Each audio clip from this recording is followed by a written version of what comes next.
In the Money is made possible by financial support from Old National Bank and Chicagoans like you. Thank you. Hello, welcome to In the Money. I am your host, Kimberly Loftus, a CPA and financial executive who today is financially secure, but not always. Coming out of college, I was blessed with almost no student loan debt due to scholarships, but I had a ton of credit card debt, with bill collectors calling all the time. With my limited starting salary, living expenses, and credit card debt, I was stressed and had no one to turn to for help, so I thought. I began researching and reading about personal debt and realized I could control my own money destiny. I developed a strict budget that I immediately turned around and broke for that cute going out to the club outfit. But once I began following the 50-30-20 budget, over time I was able to get out of debt, rebuild my credit history, and own my own home and business. The 50-30-20 budget allowed me to spend and save money wisely based on my goals, as well as have some wiggle room to actually enjoy life. Some of my goals were for the long haul, while others were right around the corner.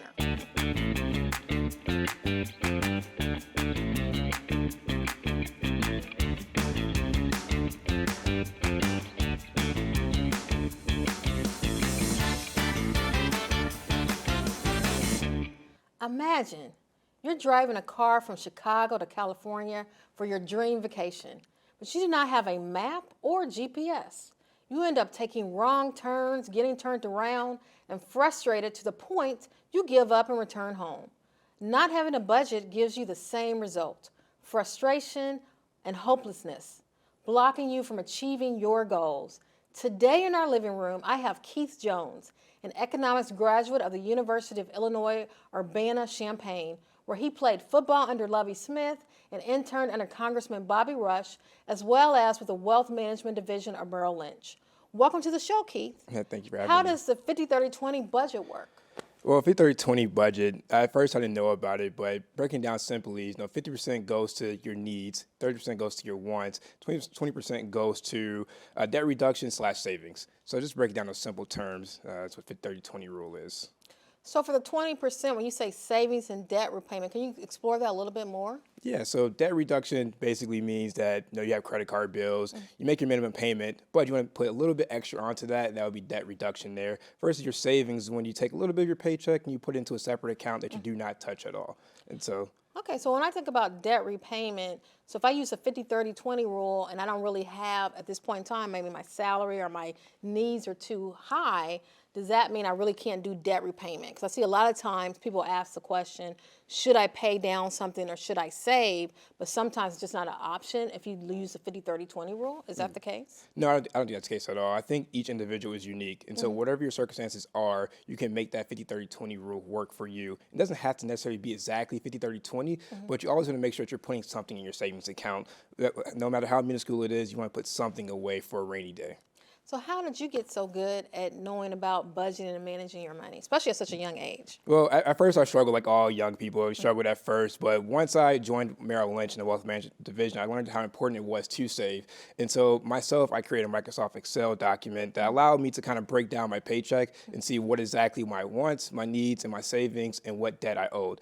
And from there allowed me to say, okay, I can take 50% of my check and pay off my needs. And the next 30%, I can say, okay, I want these things, but do I necessarily need it? I can have a little bit of fun with that, but then for sure the 20% went to savings and debt reduction, just making sure that I always pay down the debt and leaving a little on the side for anything I want in the future. So for those people who are not good with spreadsheets, how could they use a 50-30-20 rule? Like, back in the day, people use envelopes. What would you suggest if I'm not good with, using Excel or spreadsheets? What could I do? Well, perfect. Like you said, envelopes. Just making sure that you label each envelope and say, okay, I'm making this X amount per check. Let's just take some of this check and put it towards the needs. Let's take some of this and put it towards my wants, but always making sure that this separate envelope, you can even get a different color envelope to say, hey, this is my savings / debt reduction. I do not want to touch this. This is for future use only, or just even pay down my debt.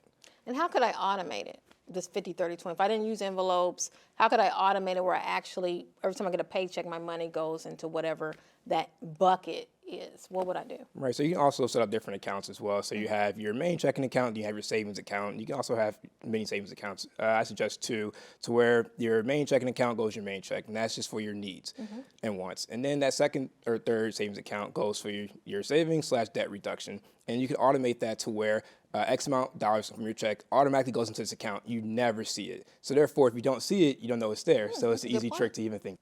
So Keith, you mentioned as part of your internship with Merrill Lynch in wealth management, you learned about money. But what about your family? How did they contribute to your knowledge around money and budgeting? Started from when I was a young age. I was very observant, and I always ask my parents questions like, "Hey, what's a mortgage? How do you guys kind of save to the side?" Or just kind of seeing how they handled money and what we were able to do as kids.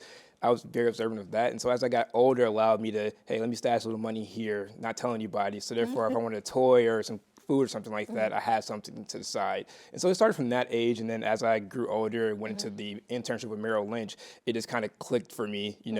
The rich people, they say, hey, I have these investment accounts for my kids that they can't touch. And this is a savings account. So in the back of my mind, I'm saying, hey, this is how savings go. You start from when you're young and it accumulates as you get older. And so you start to learn more about finances and being financially responsible. You can say, hey, I'm going to take this money out, 50% for needs, 30% for my wants, and 20% for my savings. And as you get a job, it kind of makes it that much easier as well because you have that paycheck to go into that savings account that you don't even see. Now the 50% wants, 30%, no, let's take that back. 50% needs, right? Correct? Right. 30% wants, and then 20% debt repayment/savings. Does your family ever talk about that? No. So I only found out recently what 50-30-20 rule was, and I shared it with my family. But it just goes to show that we can always learn as we get older. That's good. Now, can you give me some examples of what would be in each bucket? Yeah, so 50% needs would be your car payment or your mortgage. That has to get paid every month. So that bucket's already stabilized there. Okay. 30% wants would say, hey, I want to go to the mall this weekend, let's go buy some new clothes. Let's say you set that aside for your 30%. That's just a want. You don't necessarily need it, but you kind of want it. The 20% savings/debt reduction would be, hey, I want to buy a house in the future, in a year or two. I want to put some money to the side to save for that future house. Or debt reduction is like you have a credit card. You make your minimum payment out of that needs bucket, but you want to kind of reduce that debt even more, so you're adding extra onto that minimum payment. So that would be a debt reduction there. And does this budget type allow you to have some wiggle room? For example, if I have a belief system where I have to tithe, that would be a need to me. So does that system allow me to define what a need is within, certain parameters? It doesn't. So like I said, each individual is unique. Whatever you believe that your need is, you put that in your first bucket. And the same thing goes for your wants as well. Whatever you believe that you want to save for, or what your want is, what your need is, you categorize that per bucket.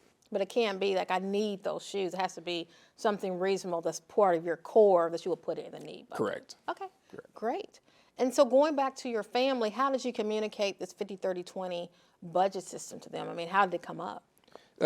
Family dinner one night. We're just all sitting around talking about finances and saying, hey, I'm doing this now, and I have a job, or I have siblings in college. They're asking, Keith, how are you doing this? How are you able to save this amount of money? And discover the 50-30-20 rule. We say, hey, break down your finances and say, hey, what are your wants, needs, and what do you want to save? What are your future goals? And from there, you break it down, and it kind of separates itself, and you say, hey, I'm going to put this in the wants, this in the needs, and this in the savings. And after that, it became an eye-opener. All my siblings kind of use it now, try to follow it. But, they're in college, and I have a job now, so it makes it a little bit easier for me. But, as they get older and as they matriculate into the workforce, they'll be able to do that much easier. So if I'm math challenged, would it be best for me to automate it using my bank account and to say automatically separate through the payrolls to automatically send it to each account so then I don't have to worry about it? Correct. Okay. And then each account you can say, hey, I want X amount of dollars to go to this account. You don't even have to do percentages or anything. You just say, I want $50 to go to my savings each month or each paycheck. Automated process. You don't even have to think twice about it. Okay, great. Have you told your friends about the 50-30-20 budget?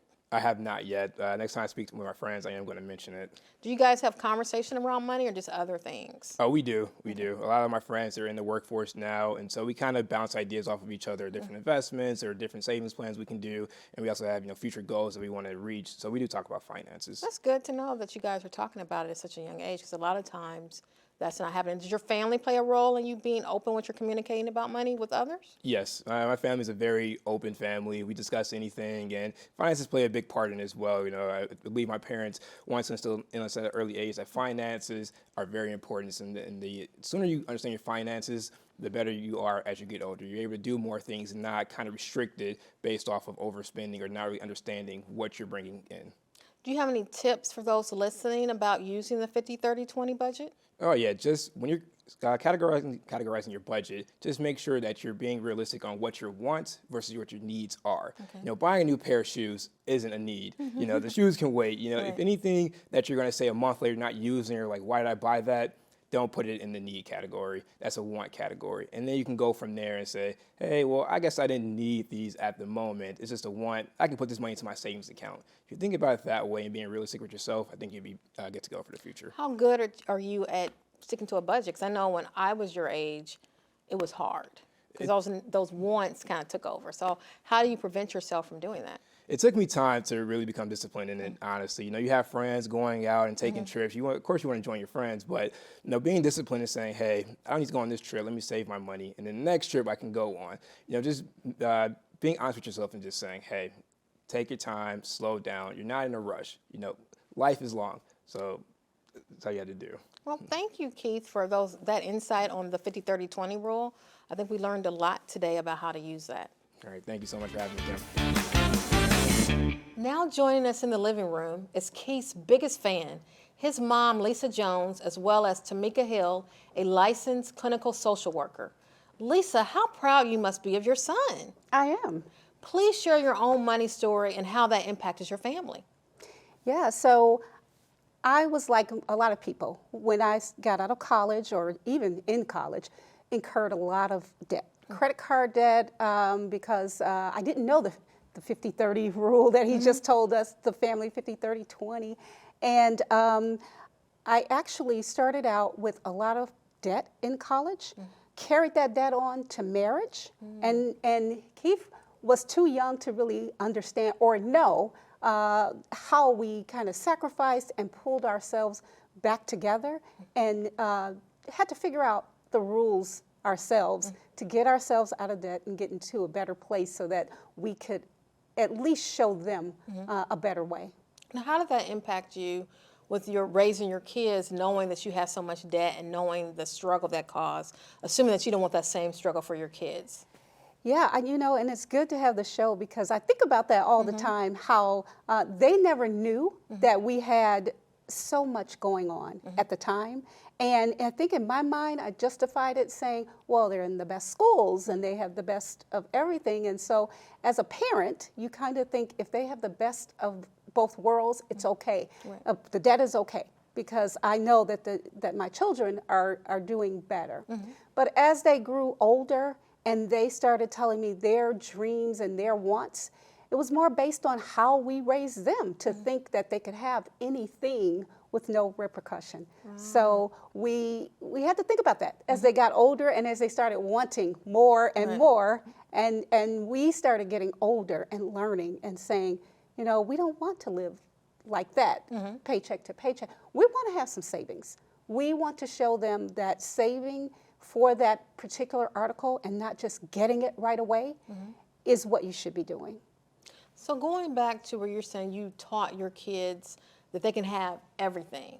I mean, you had talked about this previously, but you didn't give them the lesson of the money part. It's like they believe they can do everything, but at the same time, it's like, hey, we got to finance that. Did you find yourself as a family unit struggling a little bit because you said they can have everything and you're going to make that happen no matter what? Was that a part of what your story is for your family? Yes, that's exactly it. Okay. We told them, think of what you want to be. Biggest dream, whatever you want to have. You want to have a home? Yes, you can have that home, $1 million. But we said, go to school. When you go to school, you get your degree, you can have this home. We never talked about, but you have to save your money, some things you may not get along the way, and everything is not a need. So I also think that I have a younger son who's in this generation where everything is a need. I need these shoes. And I know you talked about that before. And I think where we kind of our decision was not good. We would, when he was younger, say, oh, you need that? Okay, we'll get that. Okay, we'll get that. But as we have gotten older, and they've gotten older, we've taught them that that's not the way life works. Okay. And so with Keith coming along, and he's economic major, he really opened our eyes and said, parents, what are you doing? you can't do this. Right. You need to stop. And we looked at the amount of money that we actually made, and we looked and said, this is crazy that we make this amount of money, but we still don't have the savings that we want. Okay. So after he took us to the side and kind of spanked us a little bit, we started using that rule too. And was it hard listening to your younger son? Somewhat, but you know, at a point in your life, you want to change, right? You want things different. And you, for us, we wanted a savings. We wanted to be able to go visit them wherever they were without incurring a lot of credit card debt and things like that. So just, it was good. It was good. Like he said, for the entire family, I have other children that are in various forms of their lives, in medical school and things like that. They actually are looking at it as well. Oh, good. So. Now, Tamika, have you heard this story before where we have kids and we want them to do better than we had or have more than we have, but then that ends up not being able to follow that 50-30-20 rule because they're outer wants because of our own personal experience? Is that common for you? Have you seen that? I'm a prodigy of it. Yes, my mom was like you said, I wanted my kid to have, so my mom definitely did that for me and my brother. She wanted us to have. And I get the psychological of that parents always want to give you what they lack. And so that's how we teach children how to handle finances, by giving them out of lack, and they never see the lack, so they don't care about lack. They just know, I need, you produce. Right. And so you see a lot of the tradition, and it becomes generational, unfortunately, until you get someone like this young man who steps in and say, hey, no, you're doing it wrong. I had to learn through bankruptcy twice. So absolutely true. So how would I know if I'm a parent that I'm suffering from this, giving my kids what I lack? Will the 50-30-20 rule kind of help me see that because I'm out of balance? Oh, yes, certainly. Think about it. If you're giving, I think you said like your son wanted shoes, right? Yes. And like we said, that's a need. You have to start making kids show them, why is this a need? Why are you giving them this? Why are you doing it? Like, and then it teaches work ethic too, as a matter of fact. When you let them earn versus give, when you're just giving, you already know you're doing the wrong thing. Because they just said, I need. Right. They don't even say, I want no more, it's I need. So what about, hey, they had great grades and I want to reward them from that? Like, how do I separate that from just giving? Okay, so I'm a little different about those grades. You earn grades because you want a job after me once you get grown. So you earn grades because that's your job. That's your own reward for life. You need an education to survive in life. So I don't personally subscribe to the reward stuff as far as school, because we are teaching them, oh, you're doing a good job, so somebody's always going to reward you for doing a good job. That's not true. You have to learn self-validation. Okay, I like that. So, Keith, going back to what you shared with your family, how'd you approach them about this 50-30-20 rule and saying, hey, you guys need to shift it a little bit around? I think it was a bit of an awkward conversation at first. You know, being young, approaching your parents is kind of like a teeter-tot you want to walk on. It's like, how do I approach them? But I think with the open line of communication we have, it was like, hey, this is what I learned in school. This is how I think we can apply it to our situation here. And just being open and honest about it and not holding anything back, I think that was really helpful in getting everyone to understand in the family. Because I know when I went to my parents, I was dismissed that I didn't know anything, even though I was an accounting major. They wouldn't let me touch their taxes. But once I became a CPA, they're like, oh, yeah, you can do your taxes. But it wasn't until that point. Even though before that, I still knew about money, but they weren't open. So it's really great that you guys were so open to still learning about money. That's really great. Now, Tamika, can you share some of those triggers around 50-30-20 budget? Like, what would make somebody bust a budget, and then how can they recoup if they actually busted their budget? Wants always make us bust a budget, I guess you could say, and not knowing how to self-discipline and really learning to trigger. Most people are emotional spenders, I guess you could say. When we are sad, when we're happy, even when you think about it as culturally, what do we think happiness is? Oh, everybody drinks, they have food.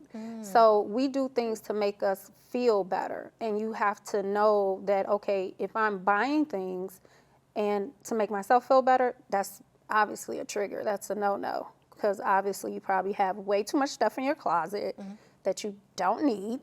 That shows that, okay, you're getting out of balance here. And I think really it starts off with what he kind of said, really sitting down and knowing the numbers. Okay. Most people don't know the numbers. So you can't know you're out of a budget if you don't know the number. Would journaling help you with not only the writing down the numbers, but also knowing your triggers? Was that something that you would recommend? I think they go hand in hand. Nowadays, a lot of people, unfortunately, don't know how to just journal freely. So I recommend probably more guided journals about what specifically things that you want to, journal, because most people don't know how to journal. And so they stop. Perfect. Thank you guys for all this information. I think this family dynamic, knowing your triggers, and following the 50-30-20 rule, this is all very helpful. Thank you so much.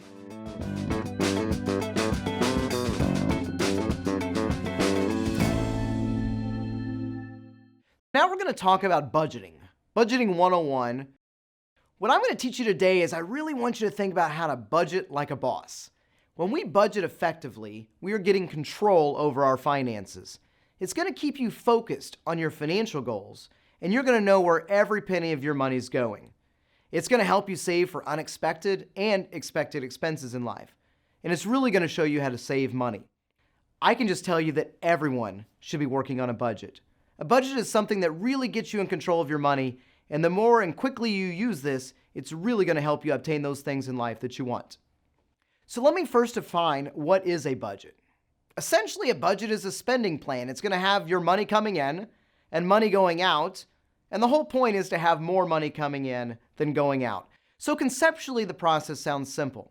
But when I survey people across all the areas that I work, I say if it is so simple by definition, why are so many people not using a budget? Now, some people might say, I don't have the time, or I just don't know how. But the biggest reason that I get why people tell me that they don't budget is simply because if they put items on paper of their expenses and their income, most likely it's going to show them that they may have to change the way that they live. And people don't like change. How do we develop a budget? Well, first and foremost, I think the key piece of this is to think about, where does your money go? Now, if I surveyed most of you today, or most of the people that I work with, I will ask them, how many of you have ever ran out of money at one time in your life before you got paid again? Now, about 99% of the people that I've talked to say it's happened to them. So the key piece of this is, for 1 week, I challenge you, 1 week, write down everything you spend, excluding your bills. This is your other spending that you do on a daily basis. And let's see where that money goes. What I really want to stress is to treat your family budget like a business. So picture this. If you're a business, you have one main goal, and that's to make a profit. If you're not making a profit, you have two options, right? You can grow revenue, or you can cut your expenses. Which one's easier? Unfortunately, the expense reduction is easier. But in the family side, it's the same thing, right? If you're not making ends meet and you're taking your income minus your expenses, we hope to see a surplus or money left over. If we don't, we have two options. We can grow revenue, which means find a second job, a third job, or maybe even a job that pays more money. Or we can cut our expenses. And I know we don't like to cut expenses, but we sometimes have to take a harsh look at exactly where our money is going. And then I also challenge you to save for both short-term and long-term savings. This short-term could be things maybe for a vacation next year, or holiday expenses that are coming up, or maybe long-term savings, that retirement fund, long-term investments, or paying down things quicker.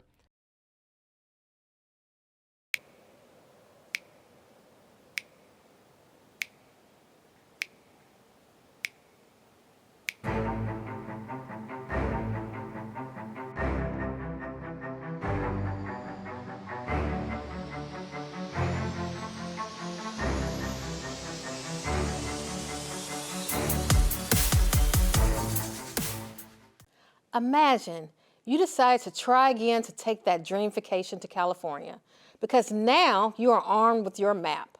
This map provides direction on how to get to your end destination, but it also provides some places to have some fun excursions along the way. A few days into your journey, you run into a road hazard stopping you in your tracks. Don't panic.